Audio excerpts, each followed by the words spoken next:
So it's the beginning of a new year, and I don't know about you, but this time every year I just get that urge to declutter and purge and just kind of reset my whole life and my house. I know a lot of people do spring cleaning. As a homesteader, spring is insane outside, so I don't want to clean in the spring. I want to be out in the garden. But right now is the time. I just want to make the house feel a little bit better. And over the years, as we've pursued more of an old-fashioned and a simplified life, I've noticed this interesting correlation to the amount of stuff in my home and my ability to create or be a producer or a creator. And I've thought about it, but I haven't really quantified that direct connection. But I know there's something there. So when I got an email from today's guest, I knew I wanted to have her on the podcast to discuss this very topic, as well as some practical tips for helping you get your house in order, get it clean, get it ready to roll as we get into this spring in the world of homesteading and gardening and all the fun that comes with it. So Dana White is a homemaking expert and author and the voice behind the very popular blog, A Slob Comes Clean. Through her practical approach to decluttering and home management, Dana empowers women to simplify their homes and lives so they can focus on what truly matters. And I feel like that is just a perfect message for our old-fashioned, on-purpose lives. So Dana, I'm so excited to have you here today. Welcome. Thanks for having me on. Yeah. So I think one of the things that really struck me as I was looking through your website and all that you have to offer, you have a lot of content out there, which is fantastic, is I like the fact, I'm guessing, maybe I'm making an assumption from the title of your blog, A Slob Comes Clean, you're not one of those naturally organized people like from birth. Is this something you've kind of transitioned into over the years, it sounds like? Yeah, I often say I was messy at birth. Like I do not have any memory of any time where my physical spaces did not quickly get out of control. So yeah, it is my lifelong struggle for sure. I think that gives people a lot of hope because some of us are born that way. A lot of us are not. So I think knowing that you can get there is super helpful. What was just kind of a bird's eye view, just so people kind of know where you're coming from. What was a quick walkthrough of how you got from there to where you are today? I know that's probably a long story, but give us the cliff notes. Well, so it was through writing because I wanted to be a writer and discovered what blogs were back in the olden days, 2008. Yep. And I was like, this is it. I've got to do this. This is the thing I want to do. But I didn't start because my house was a disaster. And I just thought I've been trying and trying my whole life to get this under control. And so I'm going to do that. And then I can start writing, right? Wasn't able to do it, even though now I had this new motivation, even though I'd always had motivation before, but now it was like keeping me from doing something that I was desperate to do. And so I was, my kids now are 23, 21, and 18, but at the time they were 3, 5, and 7. And the second one was going to kindergarten. And so I was sitting in church the day before he went to kindergarten. And I was so frustrated that God had not made me organized like I had begged him to do. Like for years, I had just been begging, please take this issue away from me. That was when the idea came to me. I think it was God that gave me this idea that said, just write about that. I'm just going to write about getting my house under control. So in the beginning, I had no intention of teaching anyone anything. In fact, as I started writing and people were reading it, they would say, tell us what you're doing, teach us what to do, what you're doing. And I was like, y'all are crazy. Like, why would you want to learn this from me? So it was anonymous in the beginning. I used a fake name, made up a new email address because this was my shameful secret, right? And so I was just trying to stay focused while I got to learn about blogging. Then I was going to write about other stuff once I got my house under control, And about 2.5 years in, I had realized this was the thing. I had realized this is not a quick fix for me, but I'd also realized that there were other people who struggled the way that I did, which I had truly thought I was the only one out there who struggled that way. And finally made the shift into, okay, I do have something to share. I'm never going to tell you how to have a perfect house, but I can tell you how to go from completely overwhelmed to, oh, I get it now. I know what to do and I can do this thing, which is what was missing, right? Because most of the people who write about this stuff write about it because they enjoy it, because they're passionate about it. And so there were things I needed to know that nobody realized people needed to be taught. So that's where I come in, is to teach that stuff. There's so much there. I was writing down notes just on a totally different angle because I have a lot of content creators in my audience or want to be content creators like you just gave the perfect walkthrough of how you find your niche, or how you find how your mess becomes your message, which is kind of a cliche now, or how what you're struggling with is actually the gold, where people always want to get it figured out first before they take it to the world. But sometimes people just want to see the rawness of the journey. So that's such a good example of that. The other piece that really stuck out to me from what you just said is you didn't want to start the new project because your house was messy and you felt like you had to get that done first. And I feel like that's the perfect segue into my next question. And why you believe, or how you go about the mindset of decluttering, and how it's really just more than tidying up, and how the declutter in our homes, it's not a shame thing, and it's not my house doesn't look like my friends, but it can really affect us in other areas of our life. Can you kind of walk us through that to give people some motivation on that deeper level? Yeah. It was holding me back from doing the thing, because of the, I felt like if I'm going to write to encourage women and write all these great things, that I had all, millions of ideas of things I wanted to write about. Right. But I was like, I would feel like I had to hide this part of me because, right or wrong, which the book, goes into that quite a bit, but there is this equivalency there, right? Like if you're a stay-at-home mom, you're supposed to have a perfect house, right? And so it was this source of shame. And I was like, I don't want to have to hide that. I want to get this figured out first. I also know myself, I throw myself into projects like big time. And I was like, this is going to be something that I'm going to want to throw myself into. I have got to get my house under control first. So it's that shame, and it was holding me back, but I didn't realize until after I was decluttering how much getting the stuff out was going to just open up so much ability to focus on the things that I wanted to focus on. And so yes, I knew it was keeping me from doing this, my house being a disaster. I didn't realize the impact that decluttering was going to have, which is one of the things I try to teach people is like, you don't have to understand it all before you get started, right? Because sometimes as an overthinker, I want to know how everything's going to go and how it's going to play out and my why and my reasons. And I'm like, just start decluttering and all that will start to be obvious as you go. Absolutely. Absolutely. Yeah. The action is the key always. Yeah. Exactly.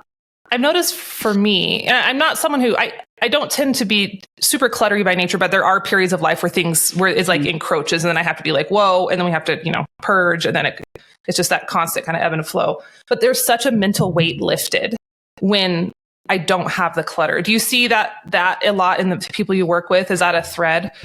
I do, but I always try to be clear that one of the, when I'm talking about clutter, I'm not talking about a little bit. I'm talking about a lot of clutter, right? Which the process, it's so funny to me that it actually helps people with a little bit of clutter. And I'm like, that's so great. What in the world, But I feel like it's important to say, sometimes a lot of the things that have been said by naturally organized people is, you can't focus when there's clutter everywhere, and they're trying to explain that to someone. But the reason why that doesn't compute in the brain of a person like me is that I could focus, and that was the reason it got so cluttered, right? I could hyper focus on something and zone out and not see the clutter building and building and building until all of a sudden I saw it. And by the time I saw it, it was completely overwhelming and I was stuck and couldn't move forward. Right. Sure. And so, yes, it does absolutely free stuff up, but I always want to make sure that's clear because I think that's one of the things that's missing for a lot of people when they're reading decluttering advice or organizing advice is they're like, somebody tells me that I can't function within the clutter. And I'm like, but I do. That's the problem, Yeah. That makes sense. Okay. Just different wiring with the brain. Yeah. Okay. That makes a lot of sense. Yeah. Okay. I know you're not a homesteader per se, but how do you see any correlations between how simplifying our homes can create space for some of these sustainable practices like homesteading or self-sufficiency? Absolutely. I mean, all of that. So I cloth diapered. That's my, Awesome. So did I. There you go. That's my, and I do have a garden now, even though I'm really terrible at it. But the reality of this mindset, as the person who was like, of course I'm going to cloth diaper. Of course I'm going to have a garden. Of course I'm going to do all this is we have lots of things that we want to do, right? Like we're driven to do some things that maybe somebody else is like, what? Wait, why? But I'm like, no, I'm driven to do this thing and it's really important to me. And so with that goes along with the mindset of having all the great ideas and all the idealism of how I want to do things and how I want it to play out. And there are a lot of us like me who tend to gather things for that, right? Like we gather the stuff like, oh, somebody is selling their chicken coop. Well, I need a chicken coop, even though I don't technically have any plans at any point in the future, or maybe I don't even live in a place where I can have chickens, but I'm going to go ahead and get it now because it's cheaper and that is on my radar for the future. So we gather all these things and, crafty things or whatever. But then without the doing, we're just gathering and it feels like we're doing the thing by the gathering, right? But then when we've over gathered, it gets to the point where then we don't have the capacity to do the thing because we either don't have the physical space to do it because the physical space is being taken up by the stuff.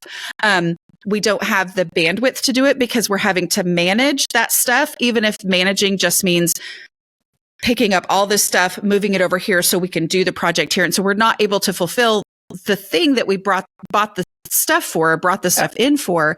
And that creates real frustration, right? So that acknowledging that the doing of the thing that I want to do is actually the thing that deserves space, is the open space to be able to do the thing.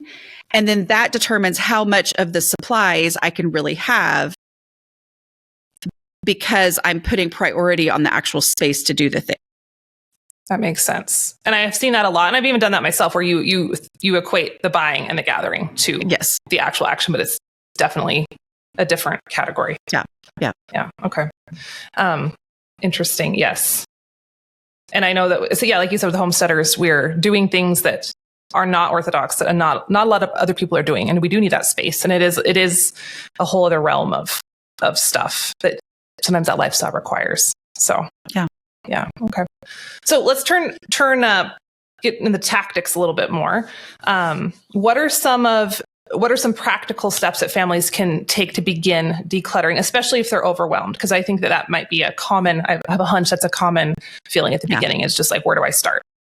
Oh yeah. Every space in my home was cluttered. And so I had to figure out where to start. So I recommend starting in prioritizing according to visibility. So go to the place where somebody would enter your home and start there. Partly because you just need a place to start, but also because if you work in a visible space first, then you're going to see the progress that you're making. And the people in your family are going to see the progress that you're making. You're going to experience how much easier it is to live with less stuff in the space that you're actually moving around in, as opposed to the temptation is to declutter the top shelf of the linen closet, right? Because that's just the natural thing is I'm going to go to this obscure place because maybe then the work that I do will actually last, right? But the problem is you put all that work in and then you don't actually see or benefit from the work that you've done. And therefore your decluttering energy is just like, it drains out the bottom of your foot. You're like, what was the point of that? My house doesn't look any better. I'm still embarrassed to open the front door. But if you work in that visible space, you're going to see that progress and it's going to actually perpetuate that decluttering energy and keep you going to then move throughout the whole house. I like that. It kind of reminds me of Dave Ramsey's debt snowball. I'm sure you're familiar with that. Where you do the little one. You want to go after the big one, but you go after the little one that starts creating that momentum. And also, I think the dopamine to that is a piece of it. I would imagine because it feels good. I know when I clean something off, I always want to walk by and look at it like for a couple days after because it just feels really good. Right. Like I didn't see it when it was messy somehow. Exactly. But now that it's clean, I'm like, oh, that looks so good. Yeah, right? I did good. Yeah, absolutely. Yeah. Hey friend, I'm interrupting this episode for just a second to tell you about something new that I recently discovered and I think you might be interested.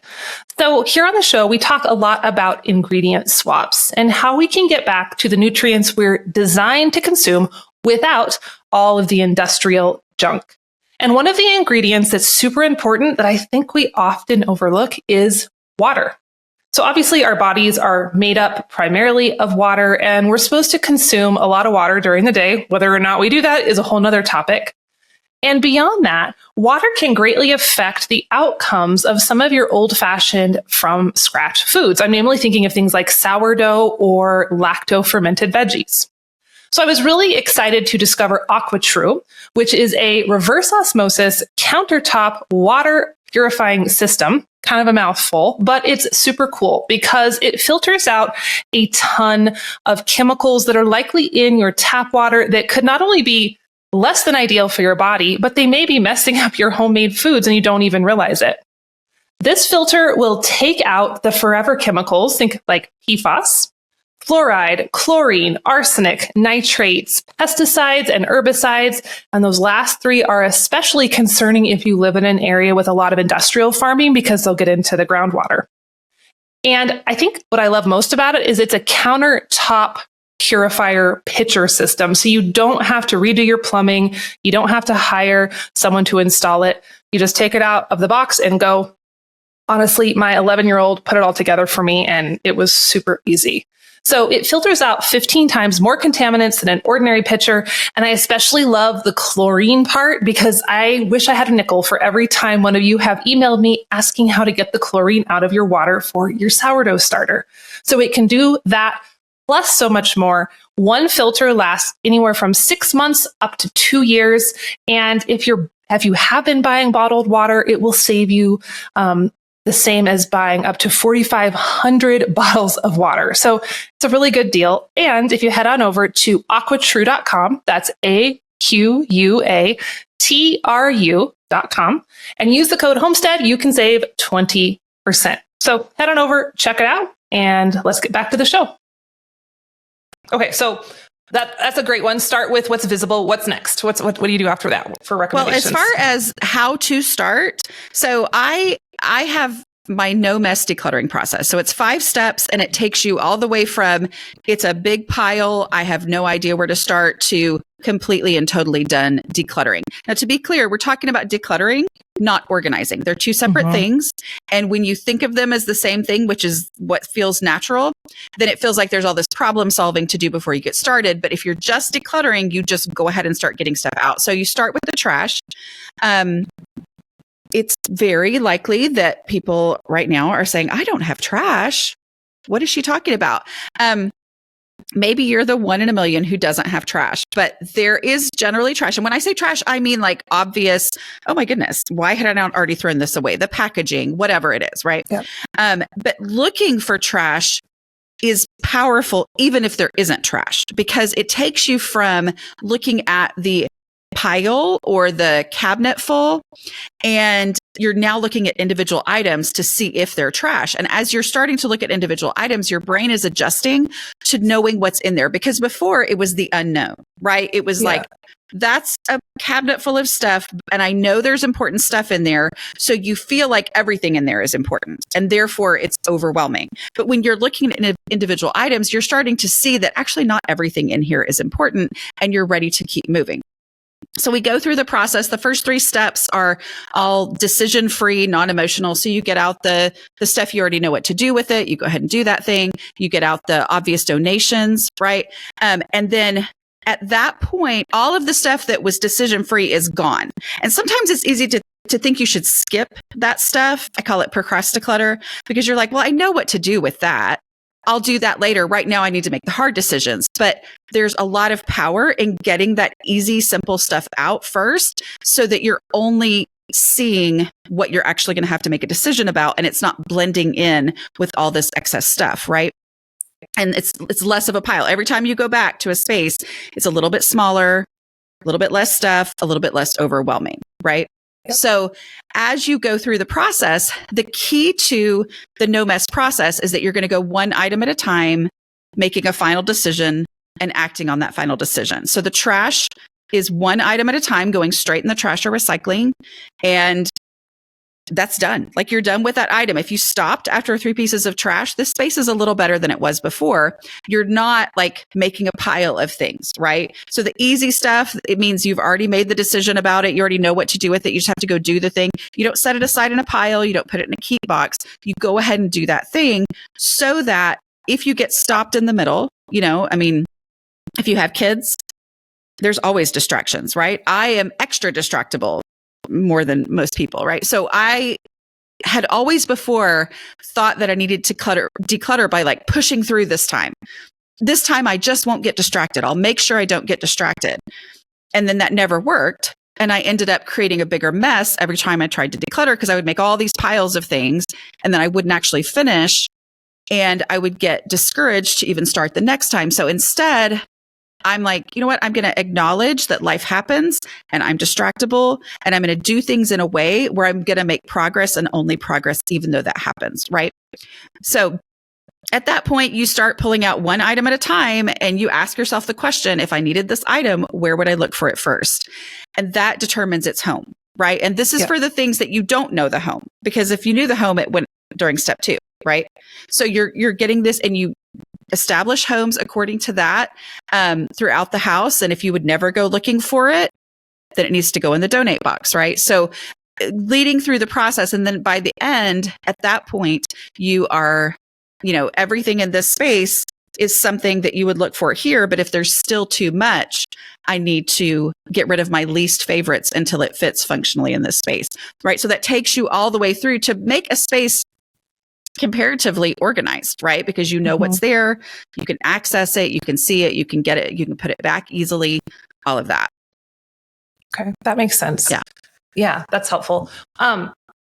How do you navigate the emotional attachments? I know that can be a really tough one, even especially with kids. There's things, the clothes and the projects and the toys, like there's always that little when I go to go through those things. How do you recommend people work through that? So the key to the process is where would I look for this first, and then to take it there now. Okay. And it feels like sentimental stuff should have a different category, right? Or have a different process, but instead use the same process for that. So let's say it's your baby's, mittens that you knitted yourself, or that your grandmother knitted, and now that child is like man-sized, right? So like this is this thing. It is incredible. But I'm going to ask myself the same question. If I needed these mittens, where would I look for them first? I am not going to ask myself, will I ever use it?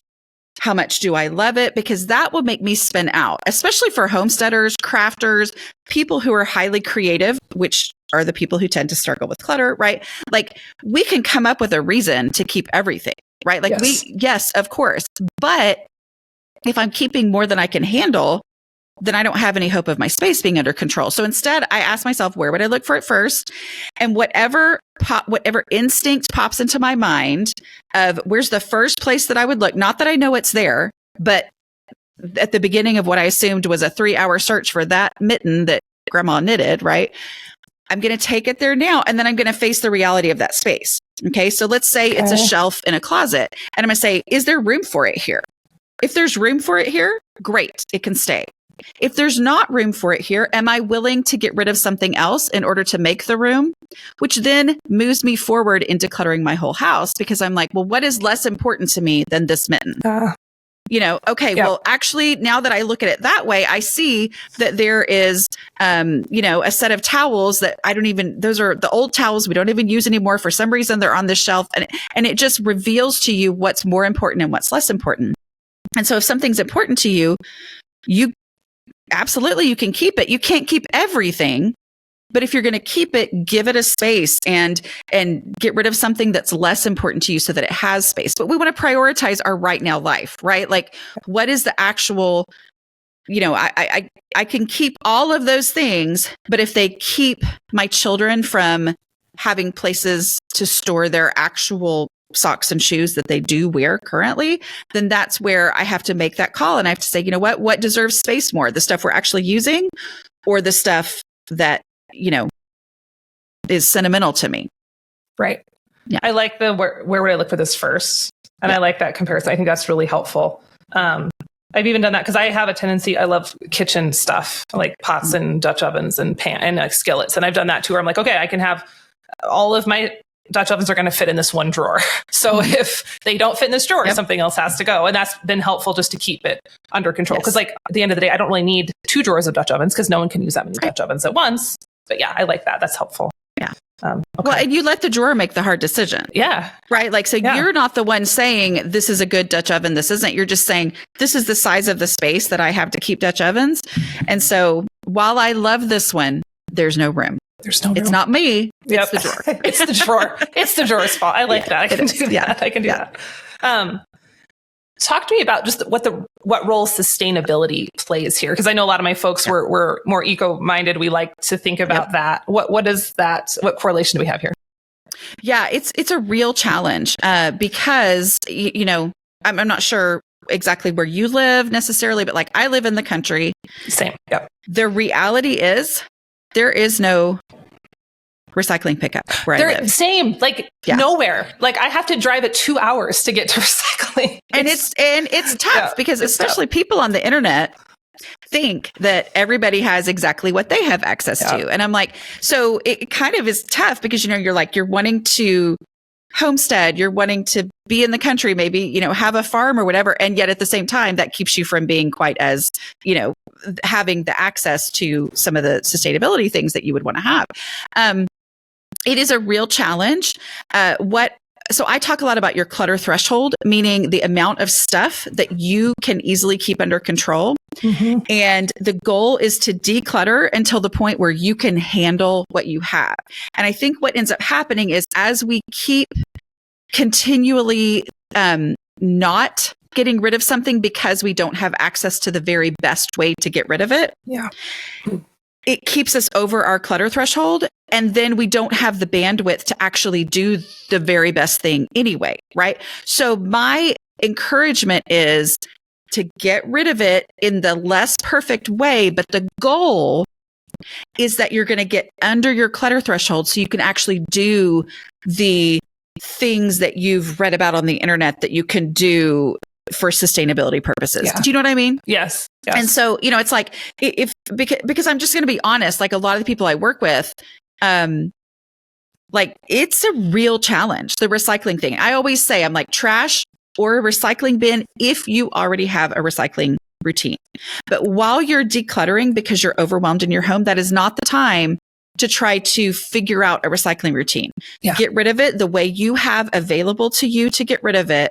And then once your house is under control, then you're going to have smaller amounts of these things that you can stick in one seat of your van when you happen to make that 2-hour trip, right? You get your dishes under control to the point where you can use the reusable things and they're not completely out of control to where you end up using the one-time use things that make you feel bad about yourself because you really have a passion for, sustainability. So it all works together, but the goal is to get your house under control to free yourself to be able to do those things that you want to do.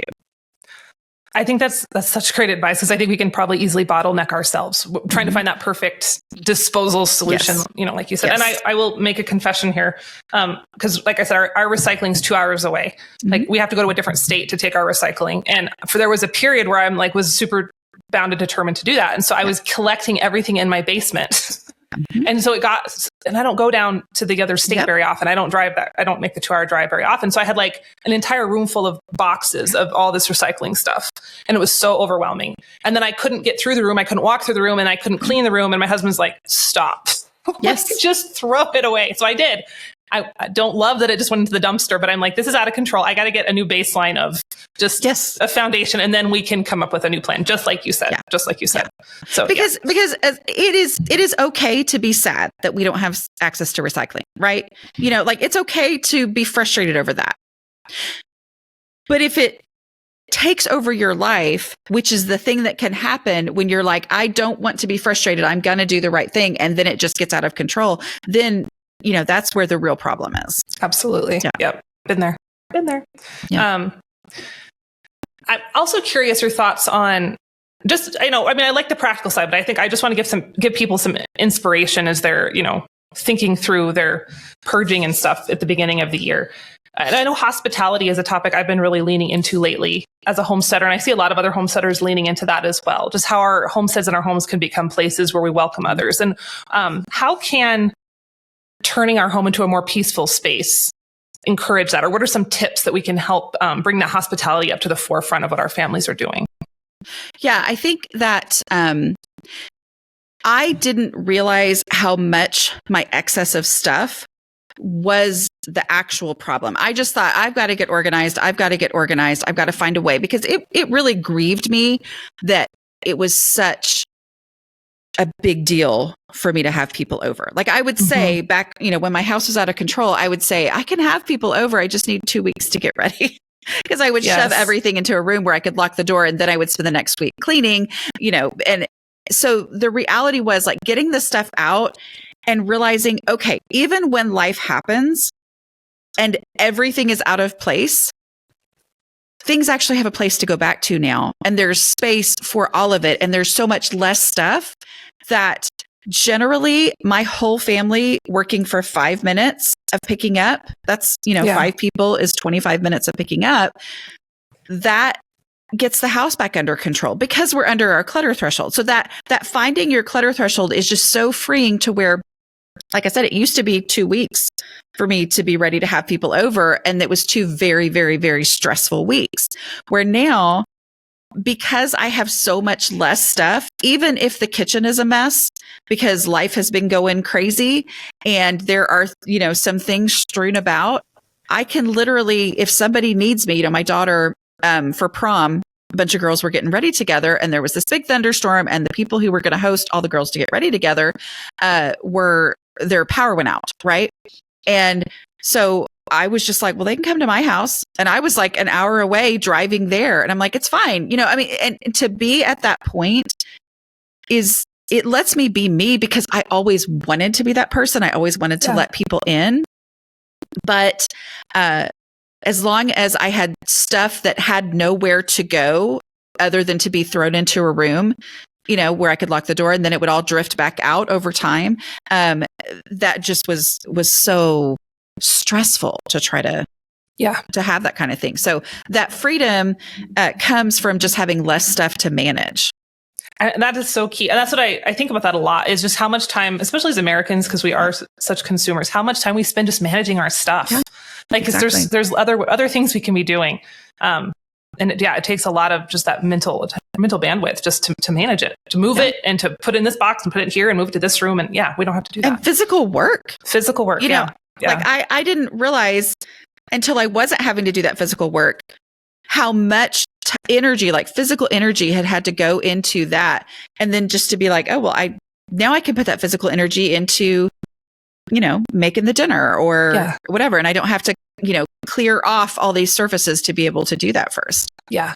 And just for anyone listening, I think Dana and I are both talking not about having the perfect Instagram home to have people over, because I think there's that, that's a misnomer too, that your house has to be perfect. My house is definitely not perfect when we have people over. There's still dog hair on the floors and there's stuff on the counter. But like, it's just a difference between having to completely spend, like you said, hours clearing off your tables and your spaces so there's somewhere to sit and there's somewhere to eat, versus just going, put this away real quick and then off we go, even if the rest of it isn't, perfectly polished. Well, and I think a lot of that too, for me, as I realized how many other people struggle in the way that I did, it helped me see that, it was really important for me to let people in, even when it wasn't perfect. Like I just, spiritually, I look at that as, what? They may have needed to see this. Yes. If they had a reason why they needed to show up at my door and my kitchen is a mess, I'm like, well, okay. There's a reason why they need to see that. And so, because I needed to see that, right? Like I thought I was the only one who didn't have a perfect kitchen all the time. Yeah. So. And I always think the friends, you're really friends with someone when you walk into their house and there's dishes and they didn't feel the need to tidy up. And those are I feel like those are the best. That's when the relationship gets good. When you're like, okay, we're just us. We're just see each other who we are. But still it's nice to be able to have a countertop to put food on. Course. So it's a balance. It's a balance. Yeah, absolutely. One thing I think about a lot, just because I think about overconsumption in our society, and like every time I'm on social media, and like there's a whole niche of overconsumption and like promoting how many, have this many Stanley Cups and have this many clothing hauls. And it's just like this, it's become a whole movement of how to consume more. And I think my audience is already pretty well versed in how to avoid the extremes of that. But even though I don't like overconsumption, I don't seek it out, sometimes I feel like it finds me and just what comes into my house. I'm not necessarily even buying it, but it just like encroaches, like, the kids bring home stuff from school or parties, or every company you work with sends you swag bags with more coffee cups and more water bottles and more little trinkets. And like, I feel like it's a constant stream of like, it comes in, I'm like, this is wonderful, I appreciate the thought, but then it just goes straight into the donation box. And I feel kind of bad. Do you have any strategies for how to deal with that, of just where it just comes, the stuff just comes at you constantly?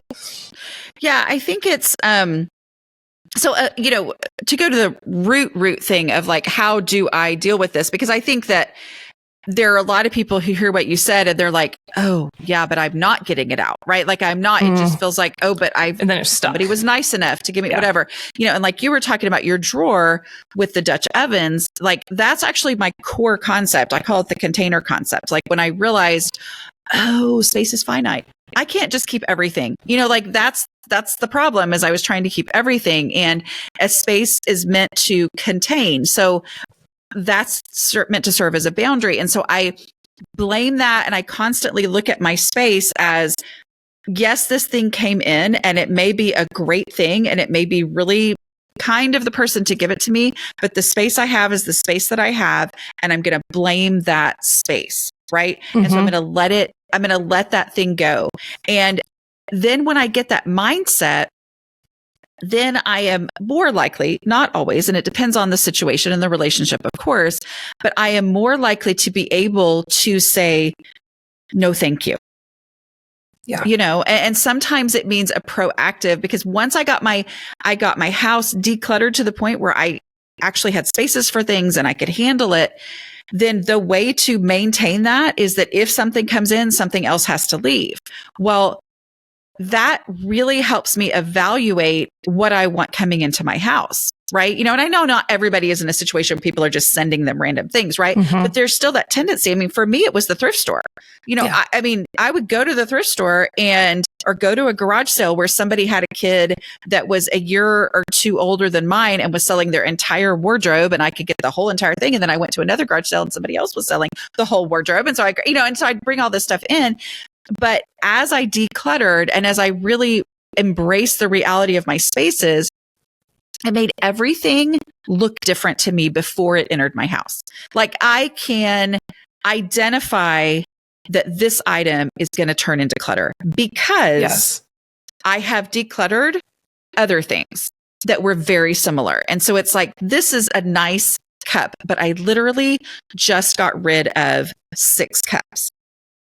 And in my brain, it's tough because it's like, I know if I bring that in, I'm going to have to let go of one. And then that really changes how I view things, because I loved free stuff. I still love free stuff. It's tough. I liked free stuff. Because it feels like I'm being wise, by taking the free thing. But that process of decluttering, even the pain that you feel, right? Like if you have some really nice cups, you've spent a lot of money on those, and then you go, you know what? This is the space that I have and they don't all fit here, and I've got to get rid of some of them. It is painful. Even that sustainability, like we were talking about, sometimes throwing something, not that you're going to throw that cup away, but throwing something away means that I feel the pain, but that pain is useful the next time one of those things is going to come into my house and making me go, I don't want to feel that pain again. I'm not going to bring it into my house to avoid that pain. Yeah. I felt that too, where like that exact thing has happened. Where I'm like, I just got rid of this. I didn't like it. So I'm not going to bring this one in. Because you can see it. I see that a lot with, I talk about it with my kids when they want something new. And I'm like, I can picture this being at a garage sale. I can literally see it at the garage sale. Yes. So let's think if this is something you're really going to love for a long time, because I see it, I can see the future and I know where it's going to end up. Well, with kids, it becomes an issue of, okay, if they have the money, and that's not the issue here, right? But like, okay, what are you going to get rid of so that you have space for it? Not because I'm saying that this is not a good thing, but just like this space they have is the space that they have. The container concept really works well with children and me. I love that. So it's love that. If you love this thing, then think about what you're going to get rid of when you get home. And then when they get home, if they're like, oh, I'll be fine, and then it's painful, well, that pain is going to serve them well not that we want to cause our kids pain, but it's life, right? Like it's a life lesson of if this is going to come in, something else has to leave, because the space, not mom, is determining that you have the limit of what you can have. It's not, and that keeps us as moms from having to have those conversations like, this is dumb, or, this is, why would you want this? Or, like, you've never used this. We don't have to say, it's like, if you got the space, okay. Now, kids will keep things that I'm like, are you kidding me? That's what you want to keep? Yes. You want to get rid of that thing that I actually spent a lot of money, but, letting them have that ownership over that space is really powerful in helping them grasp these things that I wish I would have grasped sooner in my life, for sure. Mm-hmm. Yeah, the space is finite. That one. That's going to stick with me. That's good container concept. Ooh, I like it. Fantastic. Since we're kind of on the topic of kids and family, how do you see, a decluttered home, or once we get to that point, how does it impact a family's overall well-being? Do you see a shift there once we get to that point? Yeah, for sure. Like, so let's go back to the container concept. As I realized, okay, space is finite. The space determines how much I can keep, not what I wish I could keep, I also realized it's not just buckets and baskets and bins that are containers. It's every shelf, every drawer, every closet, every space. And I realized, okay, the people in my home are the most important thing in my home. Therefore, they deserve space first. Like if I'm going to put my favorite things in a space first, the people are my favorite things. So they need the space to do the thing that they need to do. So therefore, my couch can't be storage. The dining room table can't be storage. The kitchen counters can't be storage. Not that I don't keep stuff, but as far as like just piles of things like it used to be, because that keeps us from being able to live in our home. Right. And so the physical me and the things I need to do get priority space. And so as I worked on decluttering in the beginning, I didn't tell anybody what I was doing. I didn't even tell my husband what I was doing because I was just sure it was going to be another failure attempt, at getting my house under control. But because of that, I was really focusing on what I was doing and what I wasn't doing. We're focusing on my own stuff, neutral stuff. And I saw that as they experienced how much easier it is to live in a house with less stuff, their relationship with stuff changed. As they saw me get rid of things that I would have never thought I would get rid of. And they were like, oh, it's easier to have a friend over. It's easier to do a craft project because we don't have to first clear the table. All of those things changed how they saw their stuff, and they just loosened their grip. And now they're all very willing to let stuff go. And I don't know where we would have been. They were 3, 5, and 7, but they were my kids. And so, they had attachments to things the way that I did, but it's definitely changed over the course of time. And my husband too. Yeah, I would imagine it rubs off on it does. everybody. It does. Yeah, in a good way.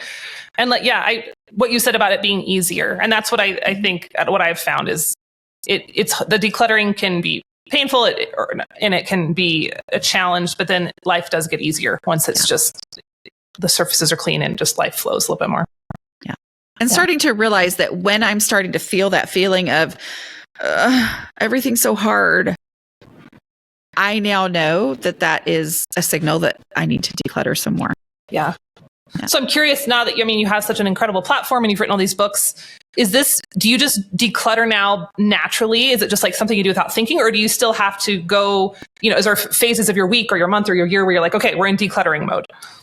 Yeah. I mean, I have to think about it because it is not natural to me. It is more natural, right? Like I know what to do. I have my 5-step process. I have to use my own 5-step process. So it's not like, oh, this is for y'all. No, this is for me, right? Like I'm the one who has to go back to it. The beauty of the no mess method, meaning I'm never pulling everything out. I'm making progress and only progress by going one item at a time and, completely finishing that item, means that I don't have to set aside specific amounts of time. Right. And so that was a big thing that would keep me from decluttering, because I was like, well, I don't have 5 hours. And last time I had 4 hours and it ended up with stuff spread everywhere for 2 months, And so this time I need to have a whole weekend, or I need whatever. And so I'd put it off and it'd get worse and worse. But because I can declutter at any amount of time, it lets me, find a little pocket of time. I call them awkward pauses where I'm like, well, I might as well throw stuff away in this area. Yes. And then if I can keep going, great. And that change has changed my home. I still use the same process when I do tackle a cluttered room or the garage or whatever, like I still use the same process when I'm doing a several hour project. But the beauty of it is I know I can stop at any time because Yes. I'm never going to have created a bigger mess. And knowing I can stop at any time is actually the thing that lets me get started. I like that. And like, because there is that, I mean, I will admit with my personality type, I love a Saturday when I know I'm at home and I can gut something and I just like destroy the room. And then I love to bring it back together. But I can't do that all the time. That only happens occasionally. And that is a huge roadblock because there's times where I'm like, I can't risk getting the whole room gutted and then I get interrupted and then it stays that way for weeks. Like I can't risk that. So I love the no mess idea where you're just working at it where it's at. So you're not, doing demolish first. Right. Blowing it all up. Does not have to get worse before it gets better. Yeah. Okay. That's helpful. I think that and the container concept, I think that's my two favorite pieces of this. I think that will help a lot of people. Awesome. So as we get ready to wrap up, is there anything we didn't cover, any last minute words of wisdom, tips that you want to share with my audience? Yeah, I would just say, I didn't understand the power of maintenance tasks when my house was a disaster. I thought that it didn't make any sense to do maintenance things like daily pickups and washing the dishes every single day because I was like, well, my house is such a disaster. Maintenance makes no sense, right? But actually those were transformational for my home. The dishes and a 5-minute pickup will literally change your home. Like if you are in actual hoarding status, dishes every day and a 5-minute pickup will change things. And it will also maintain any progress that you make, no matter where you are in all of this. So that's a great tip. Yeah. Okay. Awesome. Well, Dana, you are a powerhouse. Thank you so much for coming on. Thanks for having me on. Yeah. You have so much content. You have some incredible books that have done so well, bestsellers. If people are brand new to you and what you have to teach, where would you recommend they start? So you can, so How to Manage Your Home Without Losing Your Mind was my first book. And that's the one I tell people for if you are just like, I don't know how other people do it. This is ridiculous. Like I cannot seem to get a handle on my house. That's because that's the one where I really go into going from completely overwhelmed to what to do. Decluttering at the Speed of Life is my decluttering process applied to the different areas in your home and the different relationships in your life. And those Organizing for the Rest of Us is like a tip format with pictures and stuff. And then my new book dives into the spiritual side of things because I've separated those out and there's a reason for that, which is kind of what this book is about. But, my first several books had no spiritual content, but I'm like the identity side of things, especially for Christian women, when this is something where you're like, okay, I think there's something wrong with me. I can't seem to do this thing. I feel like it's important to just tackle that head on. Awesome. And your new book, it's coming out? Is it out already or is it coming out? No, it comes out February 11th. That's what I was thinking. Okay. So this will probably publish really close to that, guys. So make sure if it's before February 11th, when you're listening to this, pre-order the book because pre-orders are really awesome for authors. Yes. We appreciate that. And if not, go grab it at your local bookstore or wherever you buy books. So thank you. Awesome. Yeah. Well, thank you again, Dana. This was super helpful. We're having a snow day here and everything's closed and canceled. So I think I'm going to go in the basement and do some decluttering. I'm feeling like super motivated. Use the no mess method. I'm going to use the no mess method. So if I get interrupted, then I don't have to deal with it. Exactly. So yes, thank you so much. Thanks guys for listening and we'll catch up with you on the next episode of Old Fashioned on Purpose.